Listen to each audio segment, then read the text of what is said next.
Coming up in this episode of the Magic Book Podcast. Everybody knows Professor Hoffman's Modern Magic or The Discovery of Witchcraft by Reginald Scott, but there is much more magic mentioned in other books and in a social context, and this is not being studied sufficiently enough. You're listening to the Magic Book Podcast, conversations about classic and contemporary books that teach, illuminate, and celebrate the art of magic. I'm your host, Adrian Tennant, a lifetime student of magic and mentalism, occasional performer, and long-time book collector. Thanks for joining me. Welcome to the third episode of the Magic Book Podcast. Today, my guest is Marco Pusterla, an associate of the Inner Magic Circle with Silver Star, a professional magician, historian, book publisher, and collector. Born in Turin, Italy, Marco moved to England in 1998. Today, Marco's magic library boasts more than 5,000 volumes, and he is the leading expert on Italian magician and illusionist Ralph Cefalo. Marco is also the founder and publisher of the quarterly magazine Ye Olde Magic Mag, which is dedicated to magic history and collecting. Marco, welcome to the Magic Book Podcast. Thank you, Adrian. Thank you for having me. It's a pleasure to be here and to share some of my thoughts about books and magic books in particular. Well, let's start at the beginning. Marco, what sparked your interest in magic? Well, that's quite an unusual answer. That essentially I met a magician. My father is an artist. He makes ceramic statues, and he was commissioned by the Turin Magic Club, one of the two magic clubs that we have in Turin, to do a portrait of Bartolomeo Bosco, the famous Italian magician, for some competition that they had. So we had magicians from the club coming to see the work, to give the commission. And I was quite young then, and so they showed me some tricks, and I just was hooked. I remember being taught the French drop on that very first day, and spending all night just practicing in front of the mirror how to get the coin and make it disappear. So that is where it all started. And it's not from a magic box. I mean, I had a magic box when I was one of the silver magic box when I was very young, probably in preschool. And then I read some magic books when I was a child, but I never really had much of a passion for magic until my teenage years, when in this faithful encounter. The magician that I met, his name was Poker, like the game, the card game, but with a CH rather than the K, and he was the president of one of the Turin magic clubs, and he passed away just a couple of years ago. I was well in his 90s by then. It was him that basically inspired me to pick up magic as a hobby. Among the magic books you read early on, so thinking about those teen years, which influenced you the most, would you say? Well, I think that there are two books. One that triggered my love for magic history, and the other that really put me on the road towards the performance. The magic history book was Arte Magica, that translated as Magical Arts by Silvan. Silvan is the greatest contemporary Italian magician, that was given to my father so that he could look how Bartolomeo Bosco looked like for his job. And while I was there, I read it all, and it's an introduction to magic history from ancient ages to the 1970s, essentially. But, of course, starting magic, the passion was performance. And probably the book that influenced me most at the time was Patrick Page's The Big Book of Magic, that was translated in Italian as Il Grande Libro dei Giochi di Prestigio, the Big Book of Magic, essentially. And I still think today that is probably one of the best books for a beginner to learn about magic, because it covers every aspect of magic, from close-up to manipulation to stage performances to illusions. Is very well written in a simple way, and there's some wonderful drawings that really brighten up your imagination. Absolutely. You and I have discussed in the past how illustrations can really fire the imagination when you see them in a magic book. Yeah, I have a very visual approach to life and to magic, especially magic, and I collect also some magic. And what I tend to collect is the image of magic. I'm interested in seeing how magic is represented, both for the general public and also for teaching. And so that is what I look for. And of course, the drawings in Pat Page's book were by Eric Mason that I unfortunately never met. But I think it was one of the best artists for magic books. I have his other book stuff, and then I have a couple of other tricks that he put out. And then, of course, Pabula, because he illustrated also Pabula. Was a great magical artist. That is not very well known now. It's been a little bit forgotten. Marco, how did growing up in Italy influence your magical journey? Well, Italy is probably a different approach than what I had, a different approach than what I would have done had I grown up in England or in the States, because Italy, at the time, I'm a child of the 80s, did not have many magic shops. They were start to coming up, but were probably 2 or 3 in the whole country. So I did not really have much of an opportunity to acquire material. And there was also quite a low number of magic books. Most magic books in Italian at the time came from the 1930s. So the Carlo Rossetti Magia delle Carte, Magic with Cards, and Il Trucco c'è ma non si vede, that is about general magic. And so they were perhaps a little bit dated. And in general, magic in the 80s in Italy was still a little bit dated. We did not have much foreign influences. Then I was living in a small village, essentially, so the possibility to interact with other magicians were quite low. I was lucky because the guy living next door from me was a professional magician, and there was a small group, 3 or 4 magicians there in the surroundings of my village that I met and from whom I got magic lessons, and I learned some tricks. In Italy at the time, there was magic on television, so that was essentially the only way to see some professional magic. We had 3 great magicians that were active in the 70s and 81. Silvan, that I've already mentioned, and Tony Binarelli, that passed away not long ago, and Alexander, that was from Turin, actually. And they had a lot of television coverage, and they actually inspired me on picking up magic and on trying to, in a way, to imitate them without much success, because they really did not have many other input sources. And I have to say that with the time, I became friends with all of them, and I had the opportunity to talk at length with all of them about magic and them, how much I admire them for what they did. That's lovely. When did you start collecting magic books?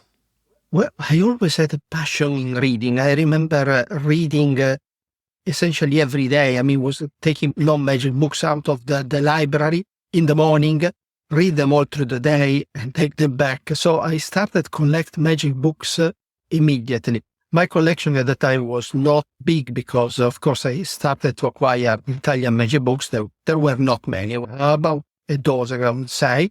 But having a passion in magic gave me the incentive to learn foreign languages. So I learned French and I learned English.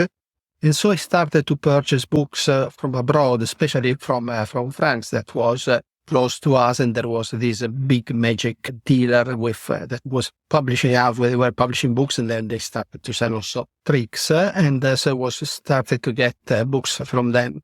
And then, of course, the collection expanded through the years. Now, I've been doing magic for more than 40 years now. And so at the moment, I have a huge collection in different languages, because I read Spanish, I read, of course, French, English, Italian, bit of German. And so I managed to acquire books in all these languages, and some more that I don't read as well.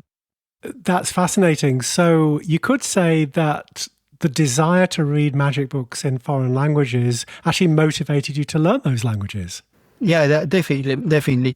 I remember the first foreign book that I bought was Gallerism Revealed by Ben Harris. As soon as it came out, now it has been republished, and now I did this coffee table book with a lot of nice photos. And it is all of course, on the Uri Geller method, so how to bend springs and keys. And I start to translate it for myself, because of course there were a lot of words that I didn't know at the time. Then another early book that I got was a book on illusions by Eugene Koink. And also that one I started to translate some of illusion. Never built any of that. I did some illusions in my times, but really known out of that book that some of them were a little bit pie in the sky thinking illusions, are like the vanish of a shark and transformation into a woman. So I would like to see somebody perform that. Well, Marco, you're known as the leading authority on Italian illusionist Ralph Cefalo. What drew you to research his life and career specifically? I had learned about Cefalo from Silvan's book that presented a few paragraphs about his life and the picture of a poster that now actually sits here in front of me while I'm talking to you, the one with the rays from the eyes. But other than that, I really did know nothing about him. I think it was about the year 2000 that I bought, second-hand of course, the Van Andrius booklet about Cefalo. And I did not like it because from the book it came out that Cefalo was a very popular magician, and indeed he was. But Van Andrius only met him for a short time of his life, when he was already in the declining years of his career, and made a lot of assumptions on his tricks and his life. And I told myself, well, I think this magician needs some more research. Was he really the greatest Italian magician of the 20th century? So I started there to research his life, and I think, yes, probably we can say he was certainly the most popular Italian magician of the 20th century. Maybe not the greatest, depending on what we use to define greatness in magic, but was definitely the most popular Italian magician of the 20th century.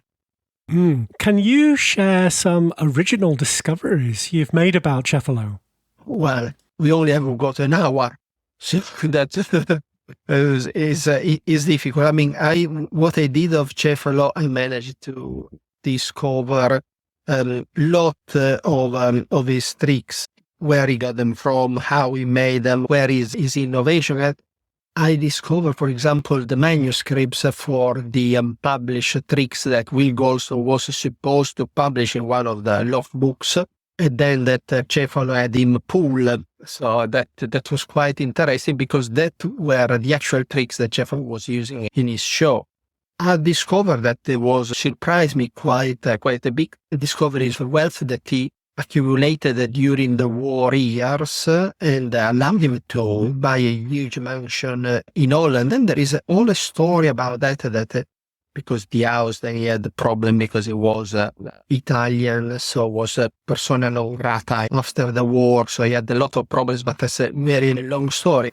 I realized how many issues he had after the war because of some decision that he did both before and after the war, that are things that are actually never said, never talked about any magician. So we don't really know what his contemporaries like Dante, like Raymond, like Carter, thought politically.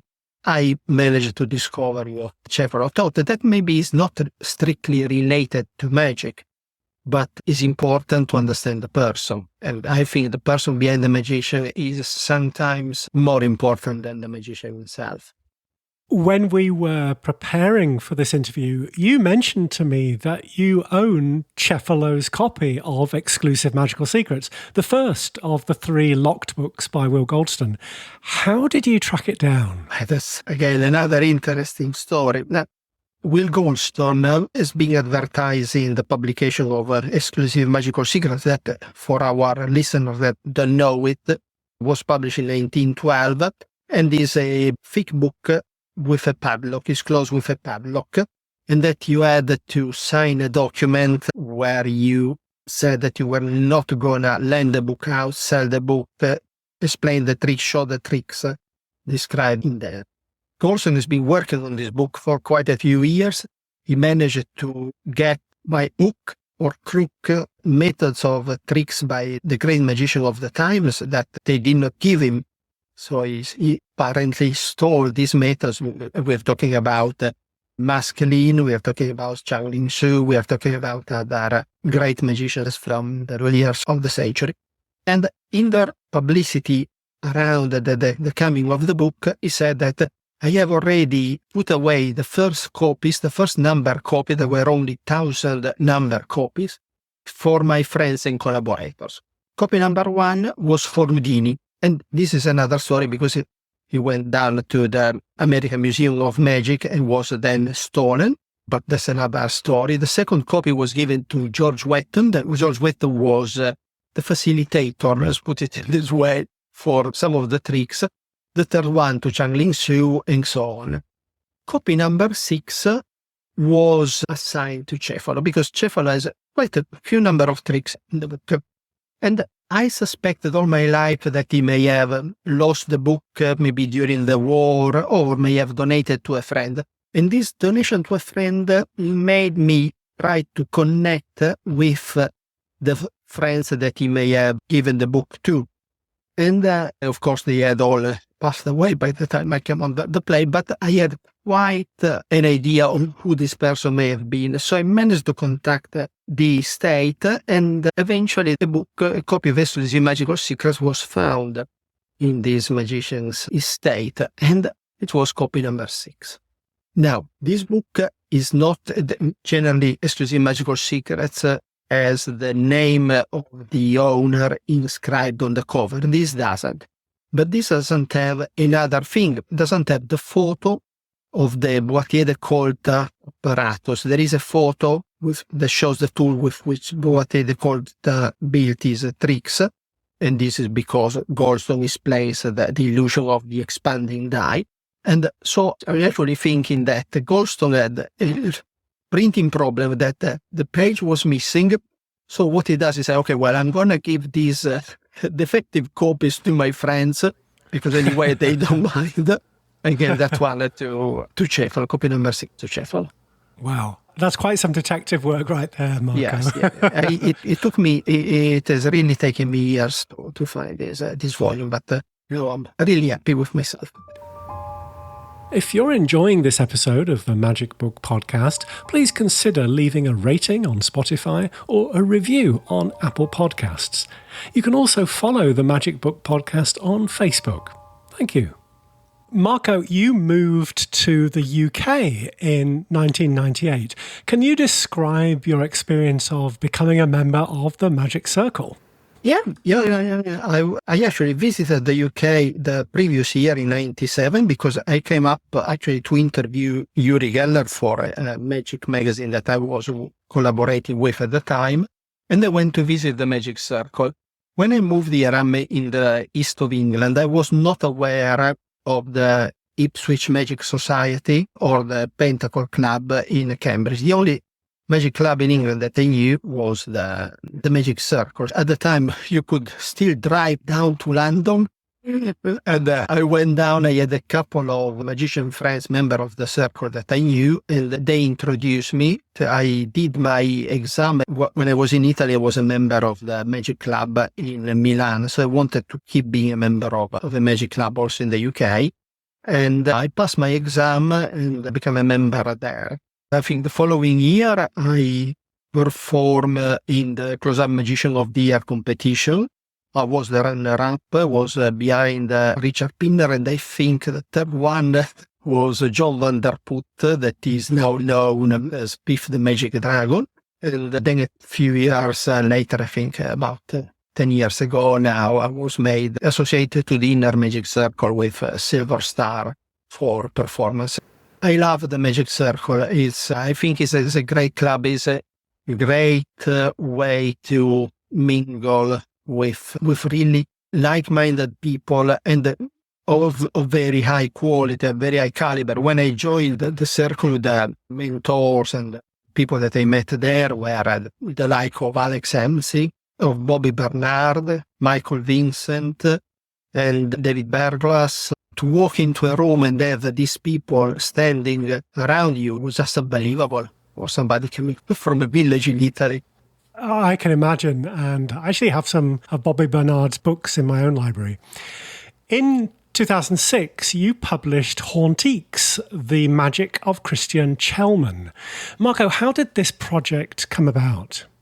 I've been a friend of Christian for many, many years. I met Christian Chelman when I was working in Brussels in Belgium. We met, I studied with him and we socialized. And he always told me, okay, at the time he had published Capricornian Tales and he was going to publish Legende Urbaine, that is in French. And he always told me, yes, I got this book, this draft for another book, that is what he will use for the Legende Urbaine in French, that Richard Kaufman of Genie, and he will publish it. And then Kaufman never published it. And then eventually one day, Richard Kaufman offered the rights for the book on the Genie forum. So I said, well, I think I may be able to publish Christian Chelman's book. Contacted Richard, we negotiated to acquire the rights, and he sent me all the manuscripts and everything. And at that point, as I had invested in purchasing the rights, I had to publish the book, and it was a great experience publishing the book. I'm curious, were there any challenges in bringing this book to publication? Well, there were challenges because Christian Chelman is very much into have a book rich with images. So not just a plain classical magic book. There are stories. You have to have the pictures of the objects and the writing is more concentrated on the story rather than the methods, rather than the techniques. So the books was very expensive to publish. We're talking 2006 where, we already had the digital printing, but I did not want to use the digital printing because the quality of the standard printing for color printing was and still is higher. Then I did it all by myself. I had published a couple of booklets, lecture notes, self-printed before, but printing 1,000 hardcover books with dust jacket, it was a lot of experience. I'm actually very grateful, and I want just to mention his name briefly. I'm very grateful to Martin Breeze, that I think you know, who at the time was already unwell, but he really spent a lot of time to guide me on what to do and what not to do, especially as a book publisher. Martin Breeze, of course, had a very long career and knowledge in book publishing. I don't think I could have had any better mentor in the book publishing than Martin Breeze. So I was really, really pleased, and I just want to remember him. Indeed. Well, you mentioned that the book was very well received by the magic community. So did publishing Hauntiques change your perspective on magic or publishing in any way? Well, probably not much on magic because, as I said, I was and still am friend with Christian Chelman, so I'm familiar with his magic and the way he does it. The thing is that I probably learned a lot how the magic market works and the way you have to advertise to keep the ball rolling, to keep the interest. I was very lucky that I managed to sell 1,000 copies of the books in 9 months. That is quite a record for a niche product like Bizarre Magic. I had, of course, Murphy's Magic that got most of them and shifted them around to magic shops all over the world. And I was impressed to see the book in catalogs, in the web catalogs, of course, of magic shops in America, in Asia, in Australia, in France, of course, as well in Italy. And the book actually is done really, really well. And now it's really expensive trying to buy it second-hand. Actually, I haven't got any copy. Sometimes I have people asking me, have you got a copy of Onyx? No, I only got my own copy number one, as we were talking before about the number copy. Copy number one for me, and no other copies I have. Just a reminder that you can be notified when new episodes of this podcast are published by subscribing to the email alerts. You'll find all the details on the podcast website at themagicbookpodcast.com. Since 2014, you've been publishing Ye Olde Magic Mag. It's a quarterly publication, now in its 10th volume. What originally inspired you to start it? I've always been passionate about magic history. As I said, my first serious magic book was Sylvain's Arte Magica.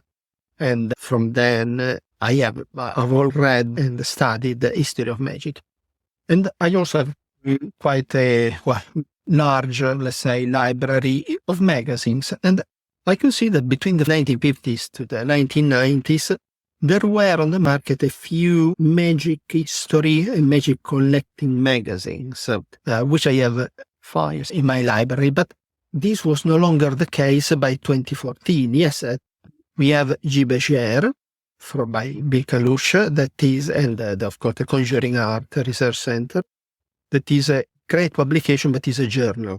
Is where you publish more in-depth researches. And then there is, of course, Magical, that now is headed by the lovely Julie Eng that you had on these interviews early, that at the time was published a little bit erratically and was dedicated more to small researches without having an eye on the market, the live situation of magic collecting was going on. What I wanted to do was to have a magazine that could be contemporary. So a magazine itself with current stories. Also because I was noticing, I always been following magic auction on the internet. I was noticing that on eBay, for example, or other places, there were some wonderful, rare or unique magic objects that sold, and after 90 days, they are removed from the eBay catalog, eBay archive. There is no trace of that. So for years and years and years, magicians have lost the history of some objects that have gone in there. So one of the things that I wanted to do was log, at least, these objects so that maybe in 20 years' time, 30 years' time, people will look at a file of the old Magic Mag and will see, this is when the Houdini box was sold. He was sold there, and I also tend to present small research on the object as much as I can. And the other thing was, I know many people also from Italy, from Europe, from the States, that maybe do some small researches, and then they keep them on their hard disk. The research is not in-depth enough to warrant an article in Guy Bézières, or maybe the author doesn't feel that they've completed the research. That's fine. Your Magic Mag is the right venue for that because it allows you to put your research in print. So we have a record. And your research, also, however small it is, can be of use to somebody else. I always think that we should, magic historian, magic collectors, or people interested in the history of magic, should share our knowledge as much as we can. And I think I wanted to have a vehicle, your Magic Mag, to allow this sharing. That essentially is what inspired me to create the magazine. Well, looking back over the last 10 years, which articles or features in Ye Olde Magic Mag are you most proud of, and why? Oh, there are many. I can probably tell you half a dozen straight away. Probably the one that I'm most proud of is my discovery of the first card stack in history. That is from about 1536. That means it is 90 years before the Galasso. Galasso is what is now known as size stebbings. And that was in an English manuscript that has been ignored for 4 years. I studied it and I was lucky to publish it in volume 2, was the very early year. Then another thing was the Old Magic Mag is the first magazine that has revealed who Hernaise, the expert at the card table, was. Of course, everybody can think, no, it was not him. And that's absolutely fine. And this was just like last year. And then Genie republished the article. For example, the first full publication of Don Allen's controversial lecture where he named the names of dealers that were not really respecting, between them, quotes, respecting magic. Well, talking back of Cefalo, I published all the known and the unknown Cefalo tricks in 7 issues between volume 4 and 5, a few tricks per issue. Or just 2 issues ago, I published and dedicated the cover to the only portrait painting of Giuseppe Pinetti, the Italian magician from the late 1700s that had just come out on the market after more than 200 years. Or personally, I also like very much the story of Yang Ho. Yang Ho was an Italian magician and a juggler from the about 1880s, 1890s that is actually forgotten but was more influential that we know, because a lot of his magic has been misattributed and is now the standard, like the passing of the coins through handkerchief, one of the early matrix. And the French magic manuscript, for example, from 1579, that explain some magic tricks, including some that are not explained elsewhere. So I've got so many things. I mean, the Old Magic Mag is, I think, is becoming an important resource for the record of magic history. And then, of course, there is the columns that I have in every issue, like Auction Action, which covers the most significant magic objects, magic memorabilia sold in the past 3 months, and maybe Chewing the Magic Fat, that I quite like the title, where I just rant away or present little stories that on their own may be nothing, but if you take them in the context, if you take the idea in the context, they may open the way to more research. For example, from there, I published my theory on how tall Hercules was, and that has inspired Chris Fasuber, that you had only recently on this podcast, to do a research and to confirm that his candidate, which I don't think is the right one, but that's a different story, was as tall as I postulated in my article. So lot of things. It's great. Marco, I also appreciate that you've made Ye Olde Magic Mag very affordable. I mean, any collectors can buy the entire 10-year set and still have change out of $300. Yeah, my idea was to have, at first I wanted to have the magazine only in digital format and only for a low price. And I sell it for about £5. That is about, I think, $6 or $7 per issue in digital format. There were a lot of collectors that say, no, can I have a paper copy? I don't mind paying more, but I want the paper copy. So I started to print a limited number. I print only just over 100 paper copies, and because people buy them and they keep them, and actually I have mine all bound. I wanted to keep it affordable so that I could encourage the younger generation to learn, to study, to like magic history. $5 every 3 months is nothing. And the information in there, some of the information in there is very, very important. Actually, I'm quite impressed and humbled in seeing how many times Eddie Dawes mentioned the magazine and articles in the magazine in his rich cabinet, especially for the last, since 2014, Eddie had the full set, I believe. Many of his recent articles from the last 10 years mention items that he found in your Magic Mag, which is humbling, is really humbling. I think I'm doing something right, actually. I agree. Well, you're an organizer. In 2017, you organised the European Magic History Conference in Turin. I know you've also organised an event in Italy earlier this year. And of course, you also co-organised the Magic Circle History Day held in London this past June, which is the third time that you've done so. For History Days, do speakers approach you with topics or do you go to them? How does it work? It actually works both ways because, especially for the History Day, Ian Keeble and myself have a list of speakers that we know have some interesting talk, and so we may approach some of them and invite them.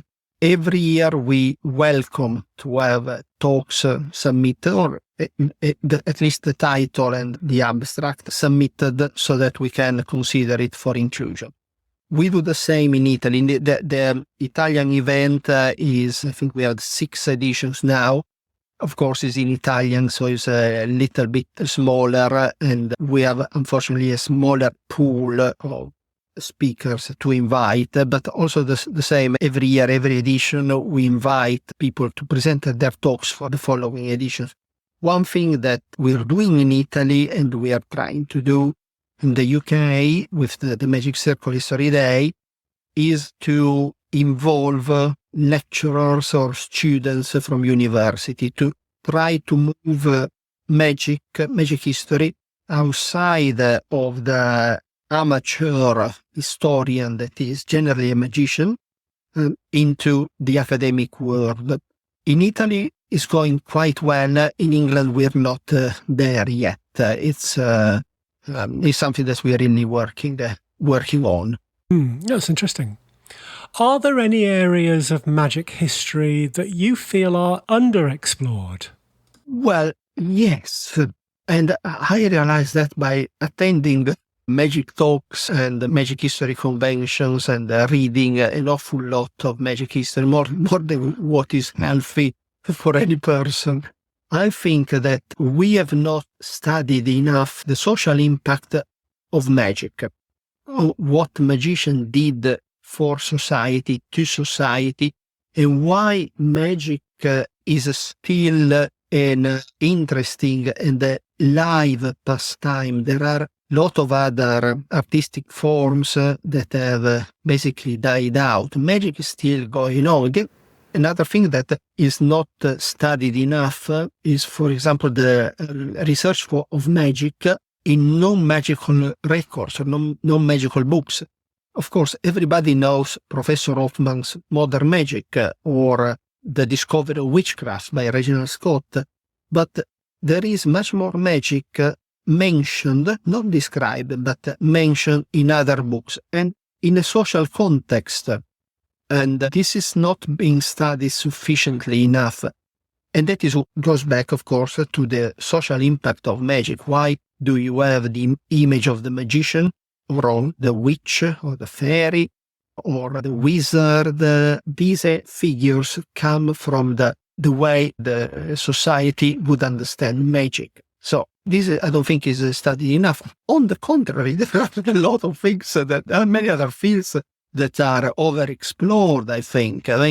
Spiritualism and magic. Yes, we had the Houdini that went on the anti-spiritualistic crusade, and that seems to have triggered a flurry of magicians doing the same, and also studies about spiritualism, the Davenport brothers, and what this meant for society. So this is a field that has been over and over studied and could probably do with the rest. And I'm sorry if I just rant on, but I'm passionate about these things. So. Well, this is the Magic Book Podcast. And as someone with over 5,000 volumes yourself, Marco, what advice would you give to someone interested in starting a magic book collection? That's a very good question. Because I think that at first you should understand what you, the collector, want from a book. Do you want to learn new tricks? Do you want to learn about the history of magic? Do you want to learn theory on how to improve your magic, etc.? And I think that your collection should have books that talk to you. So books that are relevant to you, books with which you find some sort of affinity. Otherwise, there is the risk that you only accumulate books.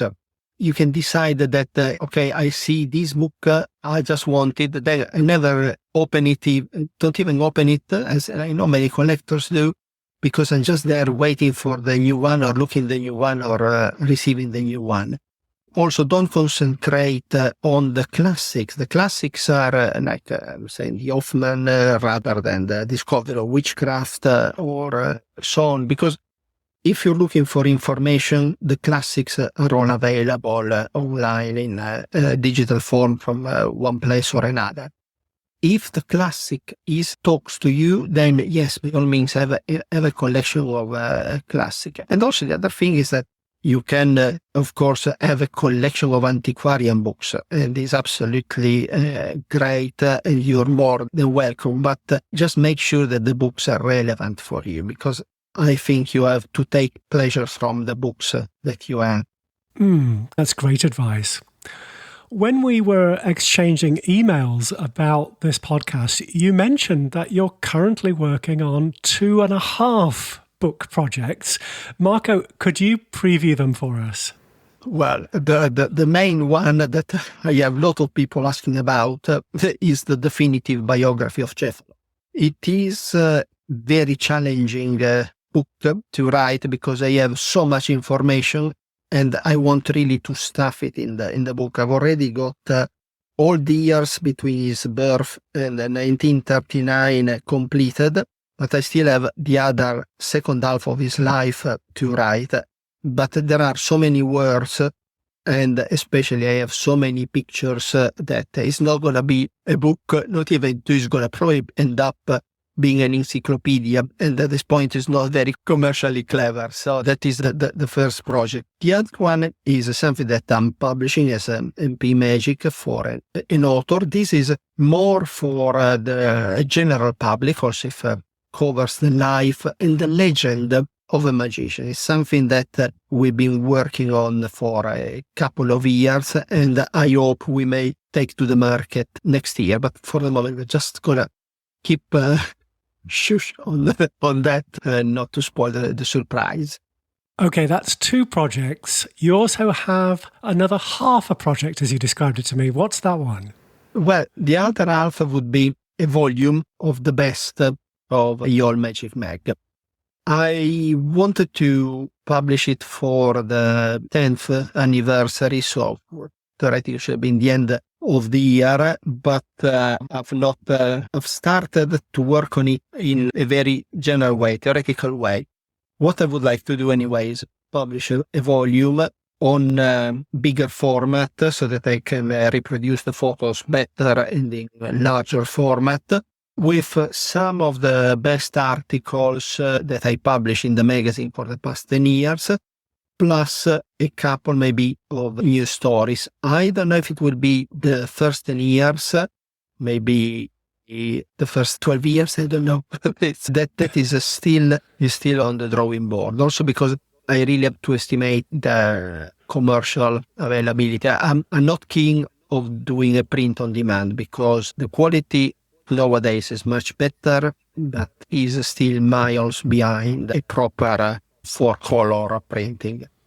So there is this technical question hanging over me. What do I do? In your own library, what's your most cherished book and why? You cannot ask me that because books are like children. You cannot ask me to choose which one is my favorite child. Oh, okay. Well, if I had, I don't know, if I had to select one book, I would probably say that the one that I cherish most is actually Will Goldstone's Exclusive Magical Secrets. Not much for the tricks inside, not much for the fact that was cephaloscopic, but for the idea behind the book. I don't think there is anything more magical than a book with a padlock. That is just the supreme demonstration of in here we contain secrets that should be protected. That is why I like it. And if you were to ask me for sentimental reason which book I may prefer, I would say probably Arte Magica by Silva, that I've already mentioned a couple of times, because it opened the door for me towards magic history. And I actually collaborated, Silva has republished, reviewed, and with corrections during COVID. And I collaborated with some consultancies in there. And if you were to ask me which book would you prefer for professional material, so a worker's book, I think that, in my opinion, that is a book that few people now will remember or will know, that is the Commercial Magic of J.C. Wagner, that is mostly card magic and close-up, and is the book that from which I've taken out a lot of my professional repertoire in my younger years. So this, I said, the 3 books rather than just one, but yeah, the books are, again, like children. You cannot choose one over the other. 3 very different choices. Thank you for sharing. And of course, we'll include links to those on the page for this episode. Marco, how can the listener learn more about you, your blog, which we didn't even mention, which is, of course, The Ephemeral Collector, or subscribe to your magazine, Ye Olde Magic Mag? Well, for me, I have a website that is mpmagic.co.uk. MP is, of course, stands for Marco Pusterla, which is a professional website that probably even need updating. In the photos, I have a lot more hair. The Ephemeral Collector is the granddaddy of the Old Magic Mag. The Ephemeral Collector is actually smallmagiccollector.wordpress.com. I started it years ago, before doing the magazine, by publishing my research on the interesting objects from my magazine. So, for example, I have a notebook by one of the first MI6 spies, a person of whom not even a photo exists. That's quite interesting. It's all told in there. I have articles about Linga Singh, of whom I've acquired a large collection of posters.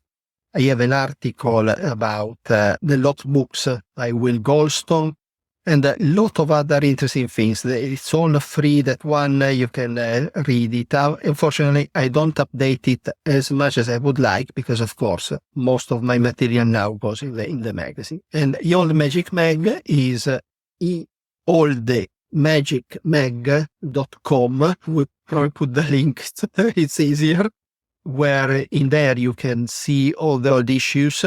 You can purchase the individual issue. Again, some of them still have a few copies in print, or otherwise you can subscribe either in digital for issues or in print again for issue. You can start a subscription anytime.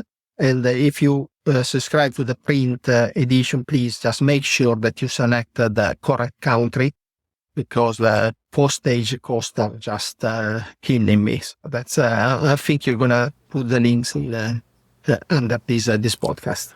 Absolutely will do. Marco, thank you so much for being my guest on the Magic Book podcast. Okay, thank you, Adrian, for having me, and just keep up with this great podcast, and bye-bye to all our friends, our listeners. Thank you. You've been listening to the Magic Book podcast. In this episode, we've learned how Marco's early experiences in Italy shaped his interest in Ralph Cefalo and collaboration with leading Italian magician Sylvan. Marco also shared what motivated him to create Ye Olde Magic Mag, and he offered some practical advice on establishing a collection of magic books. I hope you enjoyed hearing about Marco's contributions to preserving magic history as much as I did discussing them with him. You'll find a transcript plus timestamps, images, and links to the resources mentioned in this episode on our website at themagicbookpodcast.com. If you have a question or would like to suggest a topic for a future episode, please contact me, Adrian at themagicbookpodcast.com. You can also leave a voicemail on the website's contact page. Thank you for listening to the Magic Book Podcast. I've been your host, Adrian Tennant. Until next time, goodbye.